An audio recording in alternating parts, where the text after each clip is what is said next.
Hake rangchakni takhokchong bukhokchong TMV News and Entertainment Channel naitongnai jotono khakhamte hamjakmung yaporo Don't do drugs and stay healthy. আমাদের এই 2026-এর সদ্য ADC নির্বাচন সমাপ্ত হলো। সমাপ্ত হওয়ার পরেই দেখা যায় যে এডিসির নির্বাচনে যারা পার্টিসিপেট করে তাদের মধ্যে কেউ জয়ী হবে এবং কেউ বিজয়ী হবে, সেটাই সঠিক এবং সেটাই উচিত। এবং এমনই করেই আমাদের এই সদ্য 2026-এর এডিসি নির্বাচনটা সমাপ্ত হয়ে গেল। সমাপ্ত হওয়ার সাথে সাথে আজকে আমি যেটা দেখলাম, বিগত সিপিআইএম বা বামফ্রন্টের আমলে যেই মুখ্যমন্ত্রী ছিলেন মানিক সরকার, ওনার যে কয়েকটা উক্তি বা কয়েকটা যে আজকে দেখেছি, সেটা দেখে না বললে হয় না, বলতেই হয়। কেননা তিনি এখানে নিজের মুখেই স্বীকার করেছেন যে তাদের হার নিশ্চিত এবং ত্রিপুরা রাজ্যে সিপিআইএম নির্মূল হয়ে গেছে, সেটা প্রমাণ করে দিয়েছে বিগত দিনের যে এক্স সিএম মাননীয় মানিক সরকার মহোদয়। সেখান থেকে বোঝা যায় যে তাদের শক্তি ক্ষীণ হয়ে গেছে। তাতে নিজেদেরকে আস্তে আস্তে ত্রিপুরা রাজ্য থেকে বামফ্রন্টকে গুটিয়ে নেওয়াই মনে হয় সবচেয়ে মঙ্গল এবং বুদ্ধিমানের কাজ।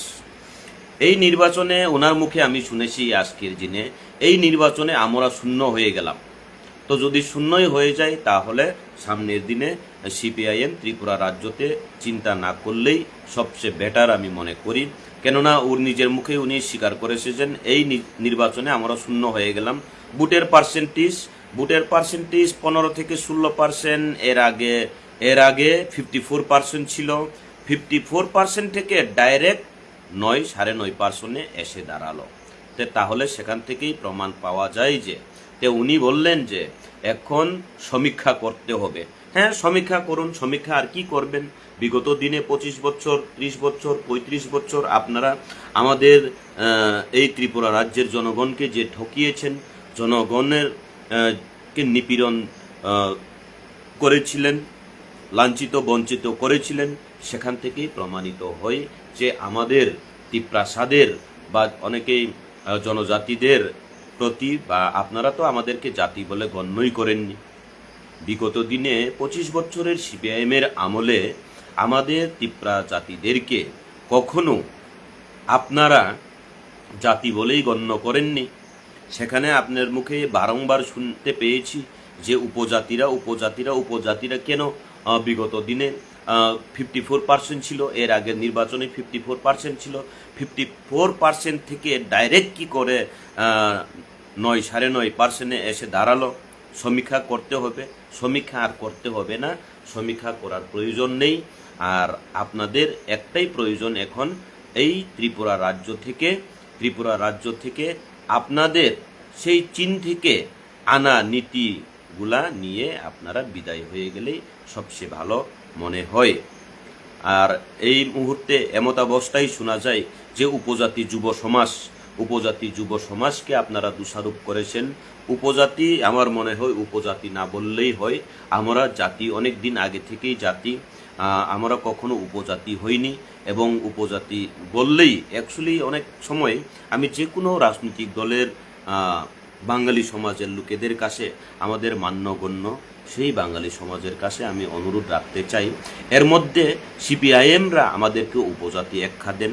অ্যাকচুয়ালি আমরা কি জাতি নই? আমরা কি ত্রিপুরা জাতি নই? আমরা যদি সম্মানের সহিত আপনাদেরকে বাঙালি জাতি বলে গণ্য করি, মান্যতা দেই, তাহলে বিগত দিনের সেই সিপিআইএম আমলের মুখ্যমন্ত্রী তিনি কেন আমাদেরকে এখনো পর্যন্ত জাতির স্বীকৃতি দিতে পারেননি? এখনো আপনারা উপজাতি বলে সম্বোধন করেন, এরপরে উপজাতি সম্বোধন করে আমাদের ত্রিপুরা জাতিদের যেই যুব সমাজকে আপনি দোষারোপ করছেন, সেই দোষারোপ করার ফল আপনারা উপভোগ করেছেন। হ্যাঁ, যদি কেউ বলে থাকে তাহলে তাদেরকেও শুধরাতে হবে। উপজাতি বলাটা অভ্যেসে পরিণত করে দিয়েছেন, অনেকটা অভ্যেসে পরিণত করিয়েছেন। সিপিআইএমের আমলে অনেক জাতি, জনজাতি বা আমি মনে করি আমাদের যে কোনো রাজনৈতিক দলের লোকেরাই হোক, আমাদেরকেও একটা জাতির সম্মান দেওয়া অতি প্রয়োজন। আমি রাজনীতির ঊর্ধ্বে কথা বলছি, আমার এবং সম্পূর্ণ আমার ব্যক্তিগত মতামত আমি প্রকাশ করছি। তোমার আমার বলে কিচ্ছু নাই বাবারে, তোমার আমাদের চিন্তা করতে হবে, তোমাদেরকেও চিন্তা করতে হবে। রাহুল দিবি তোমাদেরকেও চিন্তা করতে হবে। সেটা আমাদের জাতির একটা অসম্মান করা, সেটাকে আমরা পরিবর্তন করাতে হবে, সেটাকে বোঝাতে হবে। আর উনি যে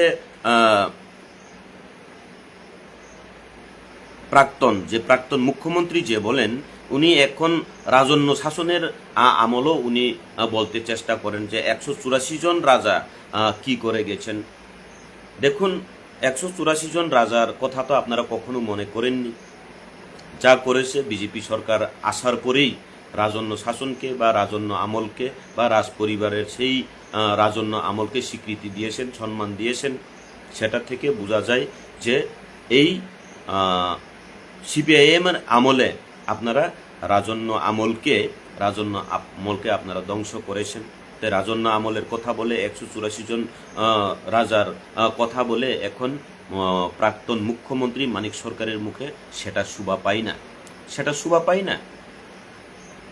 রাজ পরিবারকে বা রাজন্য আমলকে সম্মান একমাত্র দিয়েছেন ভারতীয় জনতা পার্টির সরকার। ভারতীয় জনতা পার্টির সরকার আসার পরেই সেই মহারাজা বীর বিক্রম কিশোর মানিক্যের নামকরণ করে এয়ারপোর্ট সেখানে বানিয়ে দেওয়া হয়েছে। কিন্তু আপনাদের আমলে তো কিছুই করা হয়নি। এখন আপনি বলতে চেষ্টা করেন যে রাজ আমলে বছরে একবার রাজবাড়িতে খাবার দেওয়া হতো। সেই খাবার কালে উনি নাকি নিমন্ত্রণ পায়নি। উনি কি করে নিমন্ত্রণ পাবেন? উনি এখন নিজেকে খাবারের সৌভাগ্য হয়নি বলে উনি নিজেকে অভাগী মনে করছেন। রাজ পরিবারে একবার খাবারের সুযোগ হয়, সেটাকে একবারও উনার সৌভাগ্য হয়নি। যেই রাজ পরিবারের বা রাজতন্ত্রের বিরুদ্ধে আন্দোলন করেছিল, রাজতন্ত্রকে যাক সেটা বলে কথা লাভ নেই, কিন্তু আমাদের এই ত্রিপুরা রাজ্যের যে পরিচিতি একমাত্র রাজন্য আমলকে নিয়েই পরিচিতি পাওয়া যায় সর্বদেশে, সর্বরাজ্যে, সর্বরাষ্ট্রে। কিন্তু আপনারা কখনো এই রাজ পরিবারের বা এই রাজন্য আমলকে কখনো স্বীকৃতি দেয়নি, সম্মান জানায়নি। তাহলে এখন কেন সেই 184 জন রাজবংশের আমলের রাজন্য আমলের কথা? এখন কেন সেই বছরে একবার রাজবাড়িতে খাওয়ার কথা? হ্যাঁ, রাজবাড়িতে এখনো খাবার হয়, বছরে একবার হস্মভোজন হয়। সেই হস্মভোজনে অনেক জাতির যারা সমাজপতিরা সেখানে গিয়ে একসাথে আসা যাওয়া থাকে, একসাথে খাওয়া দাওয়া হয়। সেটা আপনার সৌভাগ্যে জুটবে না, কেননা আপনারা বিরোধিতাই করেছেন, আপনারা অসম্মানই করেছিলেন সেই রাজন্য আমলকে। সেই রাজন্য আমলের স্মৃতিগুলোকে আপনারাই ধ্বংস করতে চেষ্টা করেছিলেন এবং আপনারাই ধ্বংস করিয়েছেন। তাহলে কি করে সৌভাগ্য জুটবে? আপনাদের সৌভাগ্য হবে না। সিপিএম আমলে আপনারা সেই রাজন্য আমলকে আপনারা সম্মান করেননি, তাহলে কি করে সৌভাগ্য জুটবে? একমাত্র ভারতীয় জনতা পার্টির সরকার গঠন করার পরে এই ত্রিপুরা রাজ্যে 2018-র পরে আপনারা যে শান্তি সম্প্রীতির বার্তাই দিয়ে গেছিলেন, যে বিগত দিনের যে প্রাক্তন মুখ্যমন্ত্রী মানিক সরকার যে শান্তি সম্প্রীতির বার্তা দিয়ে গিয়েছিলেন, সেই বার্তা শুধু কথাই, কাজে কিচ্ছুই হয়নি। আপনি এখন বলতে চেষ্টা করেন যে নির্বাচনে সিপিএমের আমলে আপনারা কি করেছেন। সিপিএম এখন বলেন আপনারা যে বিজেপি এবং তিপ্রামথা জোট সরকার, ওদের মধ্যে খেলা হয়েছে। আচ্ছা, খেলাই হোক, যাই হোক, হারজিত হবেই। আর এর মধ্যে আপনি দেখতে পেরেছেন আপনাদের 54% থেকে 9%-এ এসে দাঁড়িয়েছে ভোটের পার্সেন্টেজ। তাহলে এখান থেকেই বোঝা যায় যে ত্রিপুরা রাজ্যের মধ্যে সিপিআইএম বিলুপ্ত হয়ে গেছে। সিপিআইএম বিলুপ্ত হয়ে গেছে। এখন যা করার তিপ্রামথা বিজেপির মধ্যেই সেটা চিন্তাধারা করবে। অ্যালায়েন্সে থেকে কি করবে, না থেকে কি করবে, আপনারা এখন সিপিআইএম এই জায়গা থেকে সরে গেলেই মনে হয় সবচেয়ে ভালো, তাই না? আপনারা বলেন যে এখন এই মুহূর্তে বিজেপিরা কি করেছেন, বিজেপিরা কি করবে, হ্যাঁ, মথারা কি করবে সেটা দেখা যাবে, কিন্তু বিজেপি কি করেছে সেটা দেখেছে, জনগণ দেখেছে। সিপিআইএম এর আমলে ব্রু আপনারা বলেন যে উপজাতি বলে একখা দিয়ে কখনো জাতির সম্মান দেয়নি। এর কারণেই দীর্ঘ 25 বছর যাবৎ আমাদের সেই রিয়াং জাতি বা ব্রু সম্প্রদায়কে যে উদ্বাস্ত হয়েছিল, সেই উদ্বাস্তুদেরকে আপনারা কোনো সহযোগিতা করেননি। 2018-তে ত্রিপুরা রাজ্যে ভারতীয় জনতা পার্টির সরকার গঠন হওয়ার পরে এবং ত্রিপুরা মথার যেই সুপ্রিমো এবং সেই ব্রু সম্প্রদায় বা রিয়াং সম্প্রদায়ের নেতৃত্বরা মিলেমিশে এই ভারতীয় জনতা পার্টির সরকার, কেন্দ্রের সরকারের সাথে সহযোগিতায় সেই ব্রু রিসেটেলমেন্ট গঠন হয়েছে এবং ব্রু রিসেটেলমেন্ট করে আমাদের ব্রু জাতিদেরকে বা ত্রিপুরা থেকে সেখানে যাওয়া উদ্বাস্তুদেরকে জমি বন্দোবস্ত করে দেওয়া হয়েছে, গড় বন্দোবস্ত করে দেওয়া হয়েছে। তাহলে আপনাদের 25 বছরের আমলে আপনারা কি করেছেন? তিপ্রাসাদের যে ঐতিহ্য ঋষাকে পর্যন্ত আপনি কখনো সম্মান দেননি, সেটাই প্রমাণিত হয়। তাহলে আজকে তিপ্রা জাতিদের বা জনজাতিদের আপনি যে উপজাতি বলে একখা দিচ্ছেন, সেই উপজাতিদের যুব সমাজকে কেন আপনি দোষারোপ করছেন? দোষারোপ করে লাভ নেই, কেননা আপনারা কিচ্ছুই করতে পারেননি। দীর্ঘ 25 বছর আমাদের তিপ্রা জাতিদেরকে এই ত্রিপুরা রাজ্যে আপনারা শুধু ঠকিয়েছেন। সেই রাজন্য আমলের স্মৃতিকে আপনারা মুছে ফেলতে চেষ্টা করেছিলেন এবং করেছেনও। সেই আস্তাবল মাতকে আপনারা, হ্যাঁ, স্বামী বিবেকানন্দকে আমরা মানি, মান্যগণ্য ব্যক্তি, মহাপুরুষ আমরা মানি, কিন্তু আস্তাবলের জায়গায় রাখা উচিত ছিল। আপনাদের সেই আমলেই 25 বছরের আমলেই আমাদের ত্রিপুরা রাজ্যের সেই রাজন্য আমলের স্মৃতিগুলোকে আপনারা মুছে ফেলতে চেষ্টা করেছিলেন, কিন্তু সেই মুছে ফেলা স্মৃতিগুলোকে আবার পুনরুজ্জীবিত করেছেন আমাদের এই ত্রিপুরা রাজ্যের ভারতীয় জনতা পার্টির সরকার। মানুষ দেখছে, মানুষ বুঝছে। তাহলে আমাদের এই উপজাতি বলে আমাদের তিপ্রা জাতিদেরকে অসম্মান করবেন না। 1 নাম্বার, আমাদের যে ঐতিহ্য ঋষাকে আপনি কখনো গলায় পরিধান করেননি। যখন আপনি মুখ্যমন্ত্রী ছিলেন, তখন মুখ্যমন্ত্রী থাকাকালীন আমাদের যে তিপ্রা জাতিরা যখন আমাদের সেই ঐতিহ্য, আমাদের সেই সম্মানীয় ঋষাকে আপনার গলায় যখন দিতে চেয়েছিল, আপনি ছুঁড়ে ফেলেছিলেন। সেই ছুঁড়ে ফেলার আজকে আপনি উপভোগ করছেন। তাহলে কেন আমাদের উপজাতিদেরকে উপজাতি বলে আমাদেরকে একখা দিয়ে অসম্মান করে আজকে অসম্মান করতে যাচ্ছেন, দোষারোপ করতে কেন যাচ্ছেন? আপনাকে দোষারোপ করে লাভ হবে না। সেটার প্রমাণ একটাই, কোনো একটা সময় শুনেছিলাম যে 1995 তিপ্রাসাদের জন্য কিচ্ছু করেননি, কিচ্ছু করতে পারবে না, এই কথাগুলো আপনার মুখে শোভা পায় না। কেননা আমি 1995 একটা নির্বাচনী ইশতেহার দেখেছিলাম, সেখানে লেখা ছিল 1995 সনের সিপিআইএম এর যে নির্বাচনী ইশতেহার, সেখানে লেখা ছিল যে বামফ্রন্টকে যদি সরকারে আনে তাহলে ইনার লাইন পারমিট দেওয়া হবে।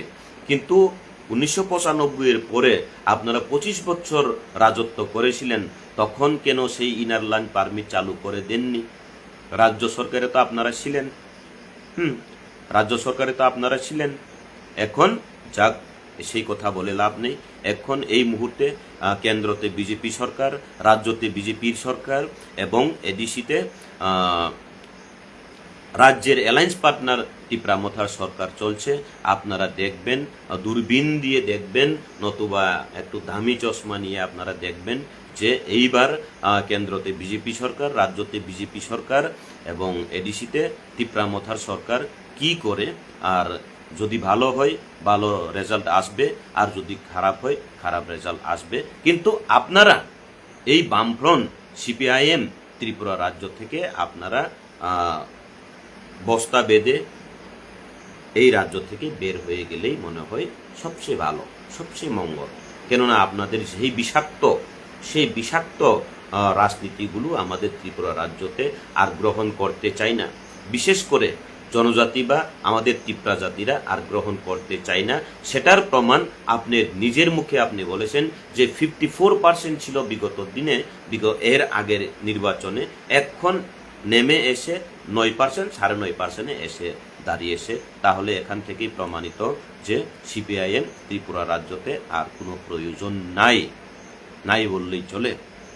অসংখ্য ধন্যবাদ। সামনের দিনে আমরা আরো বলবো। আর এই মুহূর্তে আরেকটা কথা বলতে চাইব, আমাদের যে যারা জয়ী হয়েছেন অতি উৎসাহী হবেন না, আপনারা কাজ করুন। আপনাদেরকে ধন্যবাদ জানাই।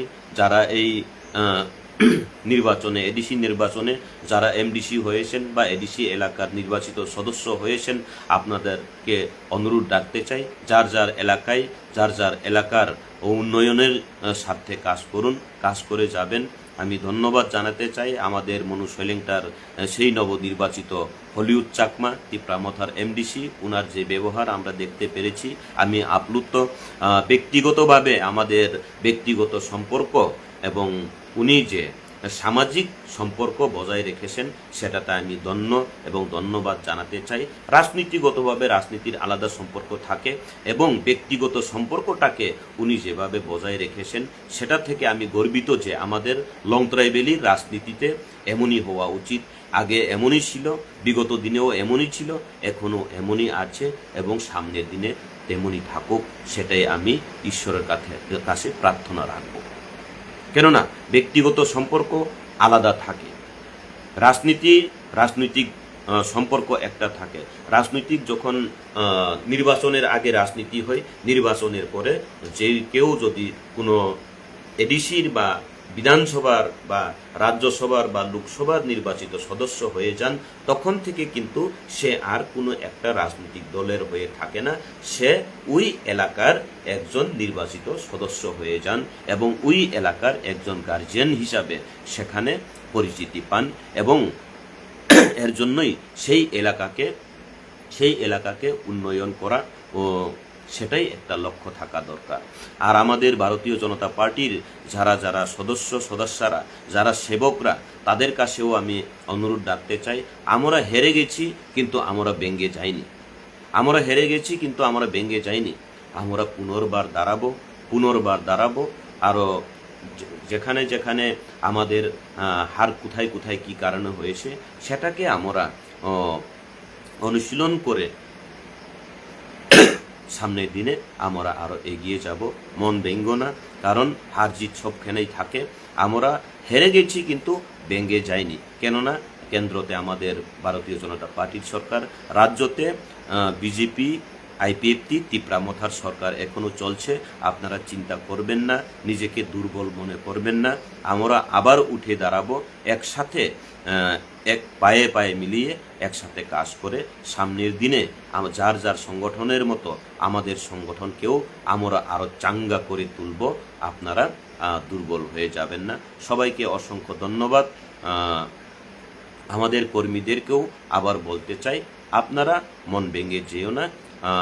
হার থেকেই জিতের রাস্তা খুঁজে পাওয়া যায়, সেটাই কিন্তু একটা চিরন্তন সত্য একটাই, যে হারের থেকেই আমাদেরকে জিতের সেই রাস্তা খুঁজে বের করতে হবে এবং আমরা করব। আর আরেকটা কথা আমি বলতে চাই, অনেকে আমাকে অনেক জায়গা থেকে অনেক কিছু অফার দিচ্ছেন, সেখানে আসো, ওখানে আসো, এখানে যাও, সেখানে যাও। না, আমি অন্যান্যদের মতো, অনেকেই বলছেন বা আমাকে আমার লোকালের লোকেরাও বলছে, দাদা আপনি কি আবার সেই জায়গাটায় চলে যাবেন না? আমি দুর্দিনে ছিলাম, আমি দুর্দিনের সাথী, আমি দুর্দিনে থাকব। আমি সুযোগ সন্ধানী এবং সুদিনের সন্ধানী আমি নই।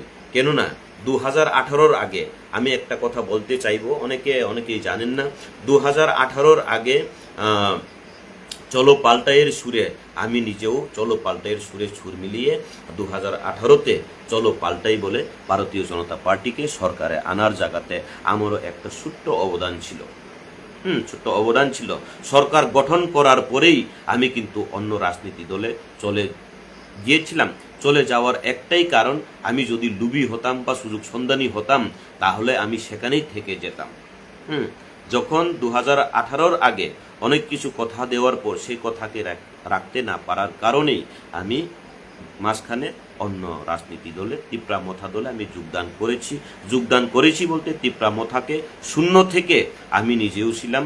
তিপ্রামথার শূন্য থেকে আমি শুরু করে এখন পর্যন্ত কিছু দিনের পর্যন্ত আমি করেছিলাম, কিন্তু সেখানেও তিপ্রামথা খারাপ বা মহারাজ খারাপ বলে আমি চলে আসিনি।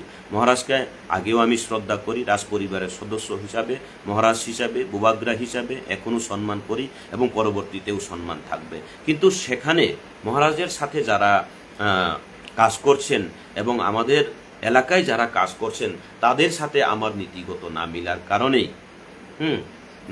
কারণেই আমি ভারতীয় জনতা পার্টিতে পুনর্বার যোগদান করেছি এবং এই মুহূর্তে ভারতীয় জনতা পার্টির হার হয়েছে এডিসি নির্বাচনে। তো হার হওয়ার ফলে আমি আবার সেখান থেকে চলে যাব এমন না। ভারতীয় জনতা পার্টি 2018-র আগে যখন দুর্দিন ছিল সেই দিন আমি ছিলাম। তিপ্রামথা শূন্য যখন ছিল, দুর্দিন ছিল, দুর্দিনে আমি সেখানেও ছিলাম এবং এখন এই মুহূর্তে যদি ভারতীয় জনতা পার্টিকে দুর্দিন মনে হয় আমি এই দুর্দিনে থাকব। মনে হয় আমি দুর্দিনের সাথী, আপনাদের দুর্দিনেই আমাকে কাছে পাবেন। সুদিনে তো অনেক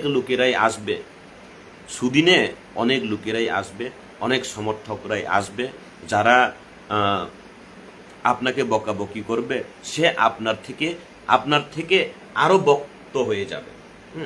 তো সেটাই একটা মনে রাখবেন। অনেকে আমাকে অনন্ত দেববর্মার সাথে তুলনা করতে চাই না। আমি 2018-র আগে ছিলাম চলো পাল্টাই, সেই পরিবর্তনের কাণ্ডারি আমিও একটা ছোট্ট অংশ তো হলেও আমি কাজ করেছিলাম। আর আমি অনন্ত দেববর্মার মতো সুযোগ সন্ধানী বা টিকিটের খুঁজে আমি যাইনি। আমাকে টিকিট দিতে হবে, আমাকে বিধানসভাতে দিতে হবে, আমাকে এডিসি নির্বাচনে দিতে হবে, সেই টিকিটের লুবে আমি যাইনি। সেখান থেকে প্রমাণিত হয় কারা লুবি, কারা টিকিট পাওয়ার জন্য গিয়েছিলেন, টিকিট পেয়েছেন, হেরে গেছেন, আবার চলে গেছেন। ওনারা হচ্ছেন সুযোগ সন্ধানী। এমন লোকেদেরকে আপনারা চিনে রাখবেন। আর দলের যারা প্রকৃত সেবক তাদেরকেও আপনারা গুরুত্ব দেবেন। একসাথে আমরা আবার কাজ করব। আমরা জনগণের সেবক হয়ে একসাথে এক পায়ে পা মিলিয়ে হাঁটব। আসুন, আমরা হেরে গেলেও আমরা ব্যঙ্গে চাইনি, কিন্তু ত্রিপুরা রাজ্য থেকে সিপিআইএম মুক্ত হয়ে গেল, সেটা থেকেই আমি নিজেকে আনন্দ মনে করি। সেই সিপিআইএমকে 25 বছরের সেই সিপিআইএম দুর্নীতিভাস, সেই আমাদেরকে লুটে পুটে যারা খেয়েছিল তাদেরকে আমরা সরানোর জন্য অনেক চেষ্টা করেছিলাম বিগত 25 বছরের আমলে। সেই কংগ্রেসকে নিয়ে আমরা পরিবর্তন করতে চেষ্টা করেছিলাম, কিন্তু সেই কংগ্রেসের দিল্লি মে দুস্তি, ত্রিপুরা মে কুস্তি, সেটা দিয়ে আমরা পরিবর্তন করতে পারিনি। প্রকৃতভাবে 2018-তে ভারতীয় জনতা পার্টির সরকার প্রকৃতভাবে পরিবর্তন করিয়ে দেখিয়েছেন। এর জন্যই আমরা ভারতীয় জনতা পার্টির প্রতি কৃতজ্ঞতা স্বীকার করি এবং সামনের দিনে আমরা আরও এগিয়ে যাব। অসংখ্য ধন্যবাদ সবাইকে। শুভরাত্রি।